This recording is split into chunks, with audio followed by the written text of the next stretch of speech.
I felt like someone needed to do a quick and easy video on really what works best in these 6-speed Hemis. Tremec transmission. This is a 2014, I think. Anyway, it was real bad, real notchy. You had to wait for it to shift.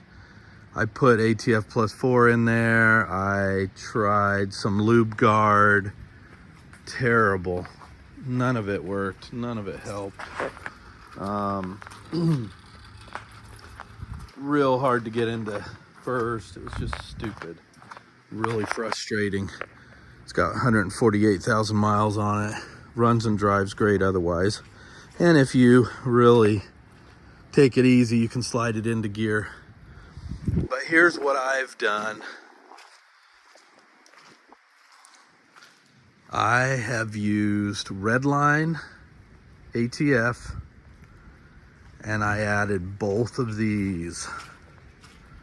Ceramic oil additive from SDP and molybdenum MOS2 anti-friction from Liquid Moly.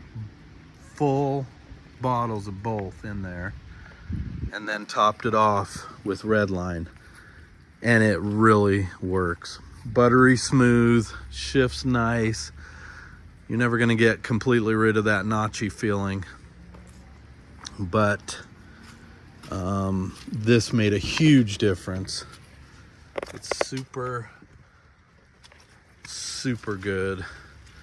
And if you're just wondering what to use, I'm telling you from experience, that works.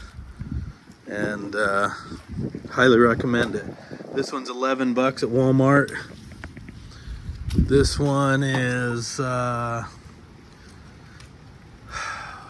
or $49 for 6 of them. And it is also an engine additive. Both of these are engine additives, but they work perfect in a regular gearbox like this. And there's no problem with the, I researched the heck out of it. There's no problem with the synchronizers or with the clutch material inside the thing. It's all fine. It works perfect. And I've been driving it like this for quite a while. And I'm super happy with the results, and just wanted to let you know so you don't have to be stressing out or wondering about it. Hope that helps.